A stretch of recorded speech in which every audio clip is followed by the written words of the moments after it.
सलबा किराम, आज हम दो मसलों के दरमियान फर्क बयान करने का अंदाज इसको आपके सामने बयान करेंगे।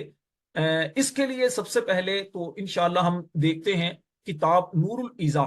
नूरुल इज़ा किताब की जो इबारत मैंने आज आपके सामने में लेकर आया हूं, वो किताब है जनाब अली फलौ सल्ला फरदन जाकिरन फाइततन। यहां से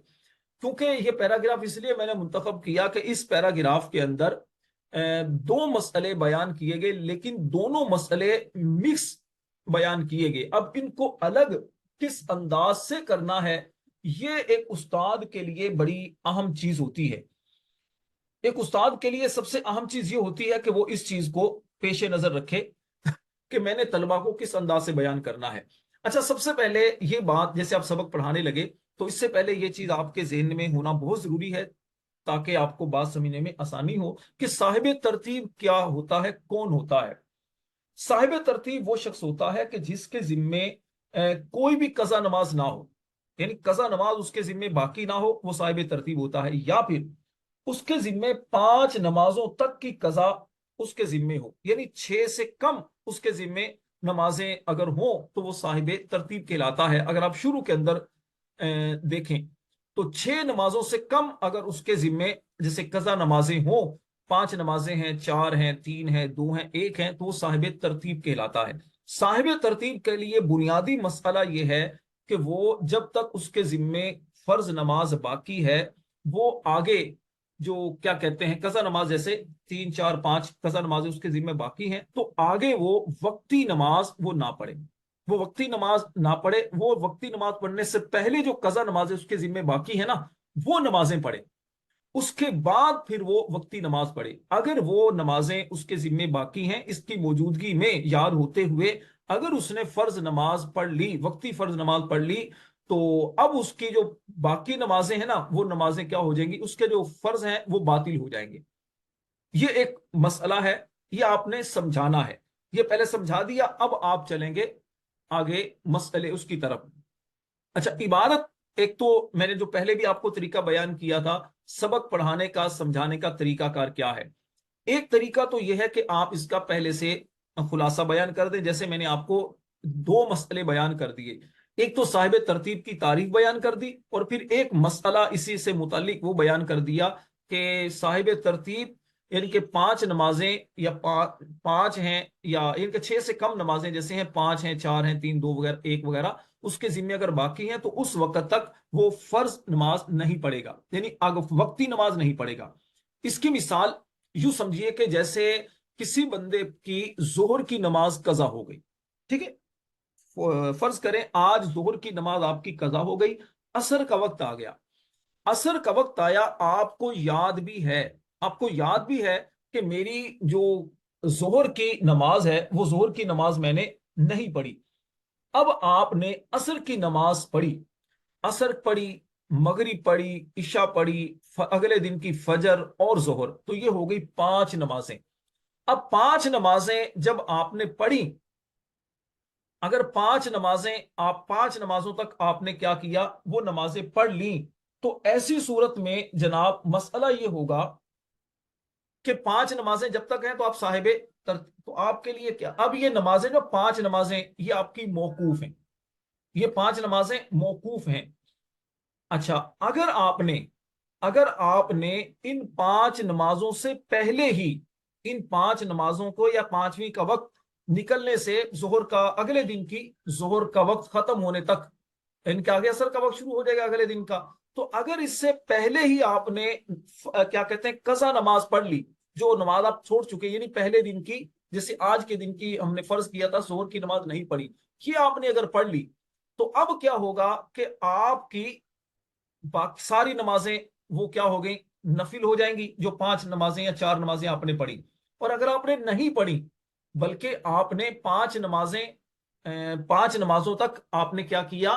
कसा नमाज जो बाकी थी ना आपकी वो नहीं पढ़ी, छठी नमाज के बाद आपने अब अगर पढ़ी, तो अब ये नमाजें आपकी सारी की सारी ठीक हो जाएंगी। मैं पहले आपको, हम इबारत पढ़ते हैं, इसका तर्जुमा करते हैं, और उसके बाद फिर हम इसके क्या कहते हैं मजीद मसले को समझते हैं। جیسے فلو صلی فردن ذاکرن فائتتن، یعنی اگر کسی نے فرض نماز پڑھی ذاکرن فائتتن، فوت شدہ کے یاد ہوتے ہوئے، فوت شدہ کے یاد ہوتے ہوئے فرض نماز اگر کسی نے پڑھی، ولو وطرن، اگرچہ وطر ہی کیوں نہ ہو، اگرچہ وطر ہی کیوں نہ ہو، تو فسد فردہ، اس کے فرض فاسد ہو گئے، اس کا فرض کیا ہو گئے، فرض نماز جو ہے وہ فاسد ہو گئی۔ اگر فرض نماز پڑھی، کیسے، یعنی ظہر کی نماز آج آپ نے نہیں پڑھی، قضا ہو گئی، عصر کا وقت آیا تو عصر کے وقت میں ظہر کی نماز آپ کو یاد تھی میں نے پڑھنی ہے، لیکن آپ نے عصر کی نماز پڑھ لی، تو عصر کی نماز پڑھی تو عصر کی نماز آپ کی فاسد ہو گئی، عصر کی نماز آپ کی فاسد ہو گئی، کیونکہ آپ کو یاد تھا کہ میں نے ظہر کی نماز رہتی اور آپ صاحب ترتیب تھے، تو صاحب ترتیب کے لیے یہی مسئلہ ہے، اس کو ذہن میں رکھیے۔ اب فسادن موقوفن، لیکن یہ فساد جو ہے یہ موقوف ہوگا، یعنی فساد جو ہے یہ موقوف ہوگا، عصر کی نماز کا فساد جو ہے موقوف ہوگا۔ فَإِنْ خَرَجَ وَقْتُ الْخَامِسَةِ مِمَّا صَلَّاهُ بَعْدَ الْمَتْرُوكَةِ ذَاكِرًا لَهَا صَحَّتْ جَمِيعُهَا، پس اگر پانچویں کا وقت نکل گیا، اگر فوت شدہ نماز کے یاد ہوتے ہوئے اس کے بعد پڑھے والی، اگر پانچویں کا وقت نکل گیا، پانچویں کون سی، یعنی اگلے دن کی، جیسے آج کی ظہر، اس کو ذہن میں رکھیں، اگلا دن کیا ہے، اگلے دن کے اثر، اگلے دن کی ظہر، یہ پانچواں ہے نا، پانچویں، اگر پانچویں کا وقت نکل گیا، مما صلاح بعد المتروکتی، یعنی جو نماز متروکہ جو چھوڑی ہوئی آپ کی نماز ہے جس کو آپ نے پڑھا ہے، اس میں سے جس کو آپ نے پڑھا، یعنی چھوڑی ہوئی نماز کے بعد، یعنی ظہر کی، جیسے آج ہے نا متروکہ کا مطلب آج ظہر کی نماز، تو متروکہ نماز کے بعد کیا کہتے ہیں، جو کہ آپ کو یاد تھی لیکن آپ نے پانچویں نماز بھی پڑھ لی، پانچویں کا وقت بھی نکل گیا، ان کے ظہر کی نماز کا وقت بھی ختم ہو گیا اگلے دن کی، تو صحت جمیعھا، تمام نمازیں ٹھیک ہو گئی۔ فلا تبطل بقضاء المتروکۃ بعدہ، پس متروکہ کی قضا کے ساتھ